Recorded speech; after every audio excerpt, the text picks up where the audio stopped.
This episode of Let's Take This Outside is being underwritten by the Ashland Outdoor Store, providing sales and service to the Rogue Valley for over 20 years, located at 37 North 3rd Street in Ashland.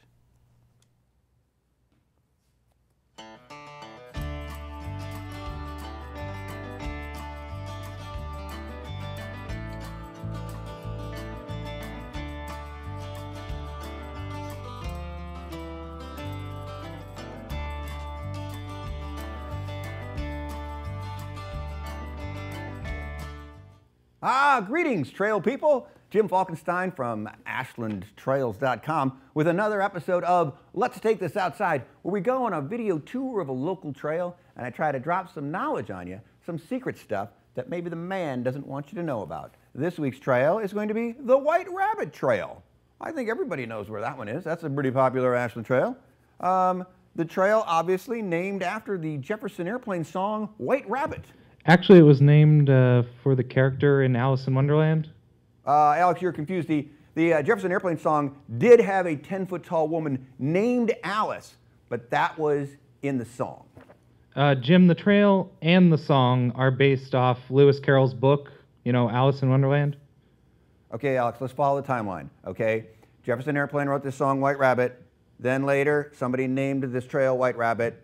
And then I don't even know where your book is involved in this story. The book is the beginning of all White Rabbit references. I mean, all great trails were named after songs.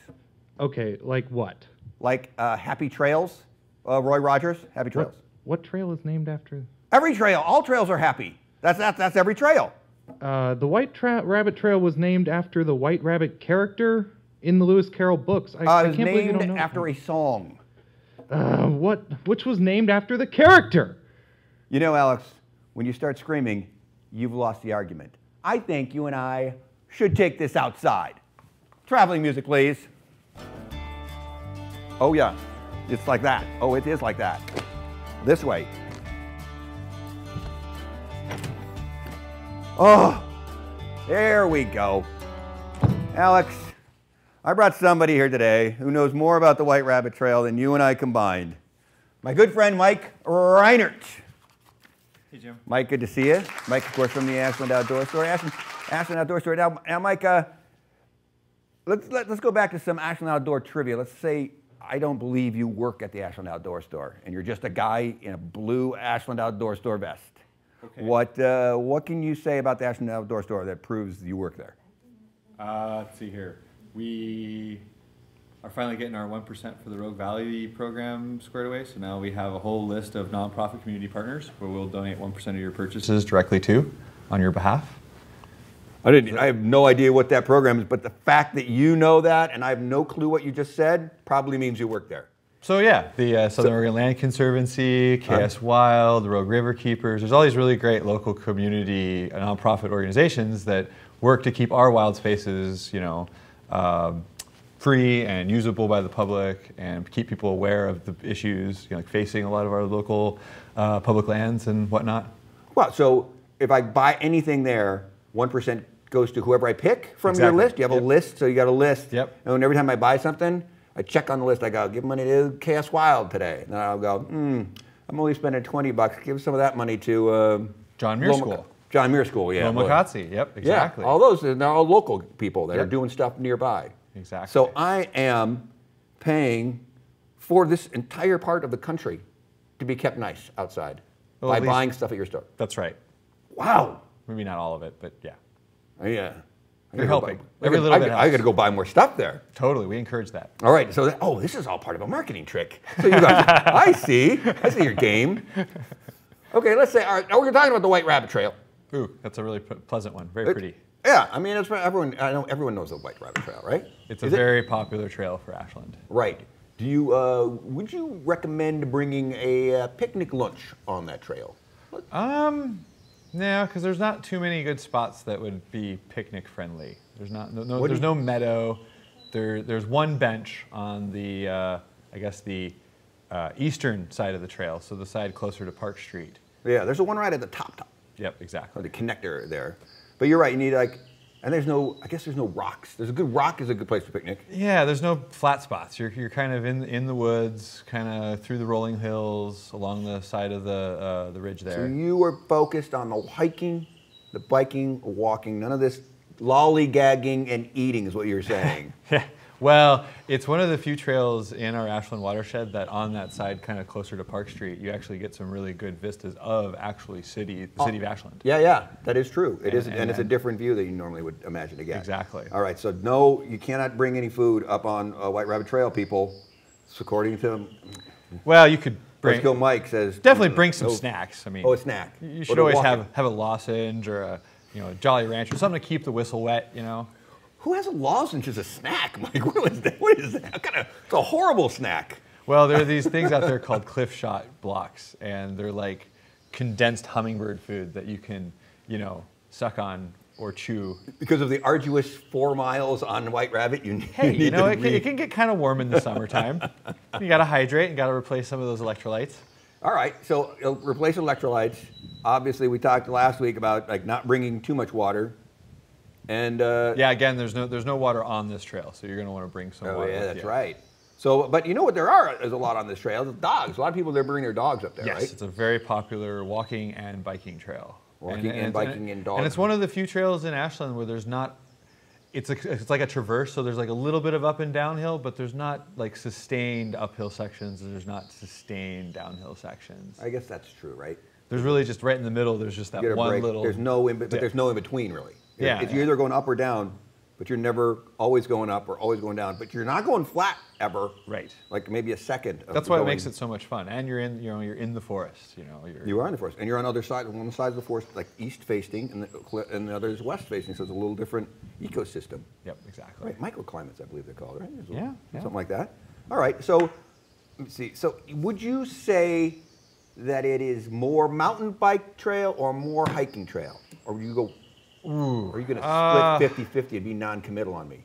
I can't have that, Mike. Pick one. It probably gets more mountain bikers than it does hikers. Well, I was going to say the exact opposite. I think the Mike Uthoff Trail, which is kind of parallels it, but a little further up the ridge, which is hiker only. That's the one I think that is growing in popularity. Right, because it is no bikes allowed. Correct. And it's called Mike Uthoff. Mike Uthoff. Do you call it Uthoff or somebody else call it Uthoff? That works too. Do you know the real pronunciation of Mike Uthoff? I've only ever heard it as Uthoff, but it could be Uthoff. I just always thought it was Uthoff, and everyone keeps telling me it's Uthoff. I'm a terrible pronunciator of names. Word names? Yeah. Gotcha. Silent letters always get me. Do you know this Mike Uthoff? What character did he play in Lewis Carroll's book, Alice in Wonderland? I don't remember him. I don't think he was a character. Okay. I think he's just one of our local awesome people who helped make the trails happen. Yeah. Man, must be awesome to sneak into the whole Alice in Wonderland world, and then Mike, it's like, Jibberty Jew and Jabberty Job and Jib Jub Jabby Trail and Queenie Queen and Mike. I mean, it's just really, kind of puts a break on the fun. I think it was kind of a nice thing to nod in respect towards Mike Uthoff. I'm sure Mike's a great, Mike, the best. We're just trying to figure it out. That's all we're trying to do. We're just figuring stuff out. You know what we should do, though?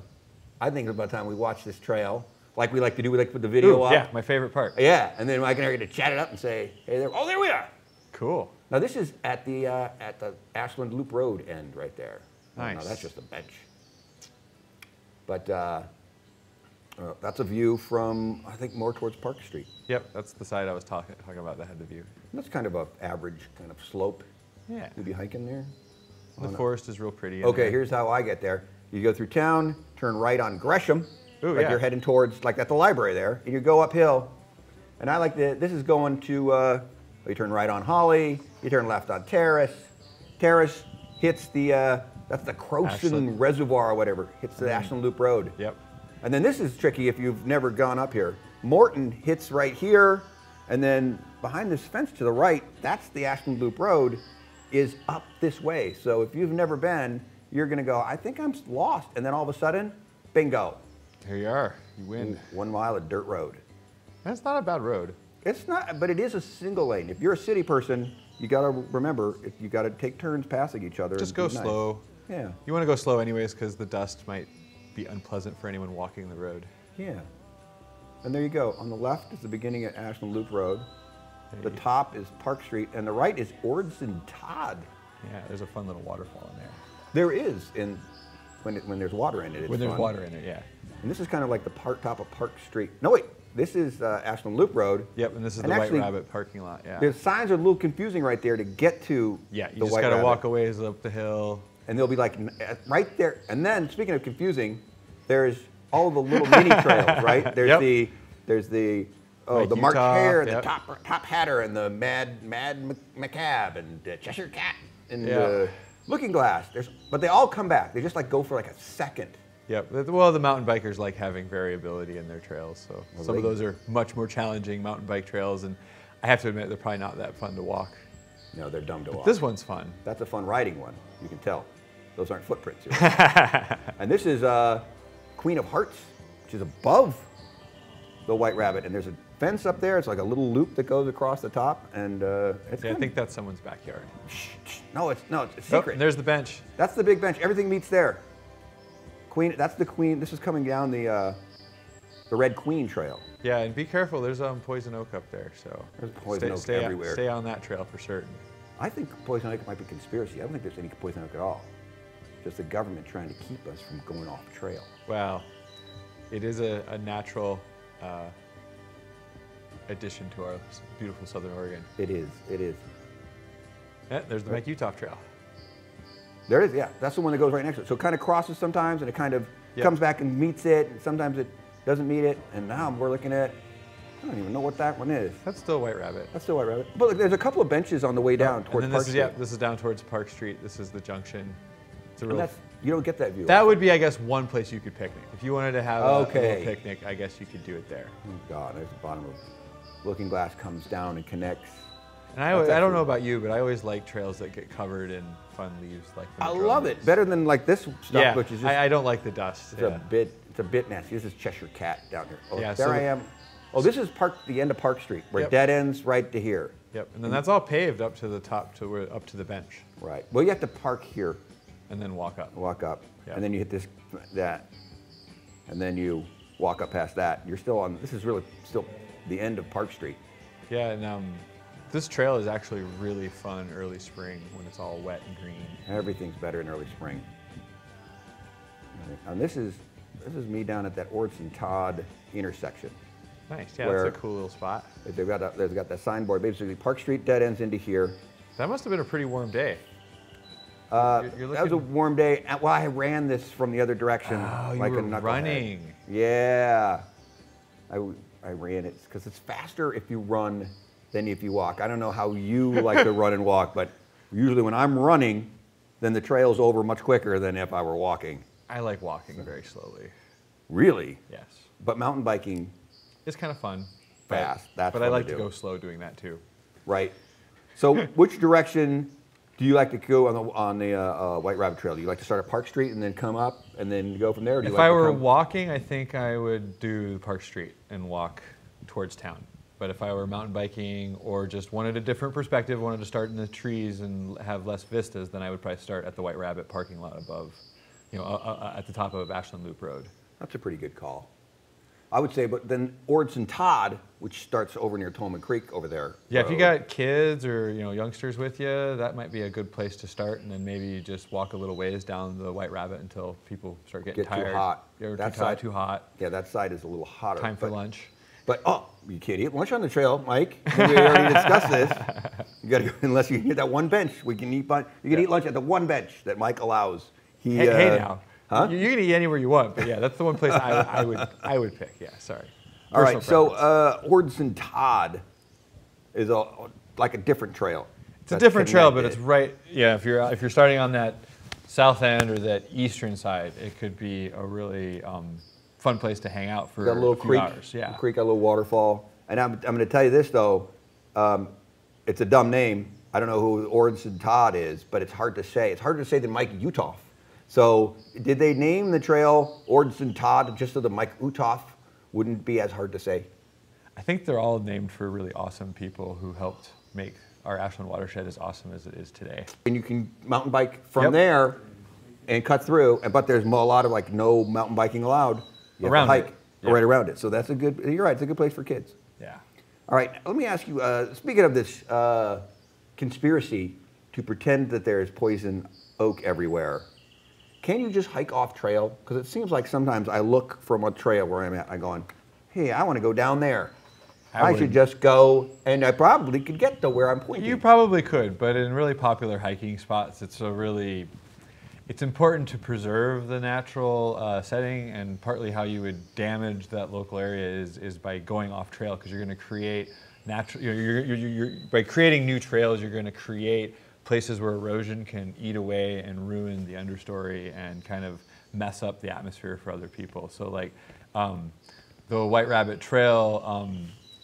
At the parking lot there, where the trail starts at the top of Ashland Loop Road, if you go down the hill, there's a trail called Alice in Wonderland. And Alice in Wonderland is not very fun to hike because so much erosion has occurred in the middle of it. So it creates a really fun, challenging chute for mountain bikers to go shooting down. Right. But it's a really tricky one to try and hike down, because you mostly end up straddling a big, feels like a giant ravine. Oh yeah, I've gone down there. I didn't realize. And that's essentially what you might introduce by if you going go off it. trail, if you end up making a terrible trail. Yes. So and then someone has to go in there and lay logs and do some work to kind of hide it. And so you've got to leave this to the professionals. And there's some Yahoo decide I want to go off the trail here. No, and people are like, oh, that guy. There is a ruined formal process. There is, isn't there? Yes. It's a long process though, because I know a lot of trails that kind of are unofficial. Like Okay, that time to one wrap it up, Jim. Listen, okay, Alex, buddy, you got it. See, just when I get to the cool secret stuff I was going to tell you about does the that to secret me every trail, time. Yeah. he breaks in and ruins almost every one of my shows that way. Yeah, I can still hear you, Jim. Oh, Alex, We're listening. what I was saying to Mike was, hey, Mike Reinert from the Ashland Outdoor Store, thank you for joining us. Ashland Outdoor Store. They've been serving the trails since 1977, something like that, for over 40 94. years, 20 years. 1994. Ashland Outdoors. Okay. 94.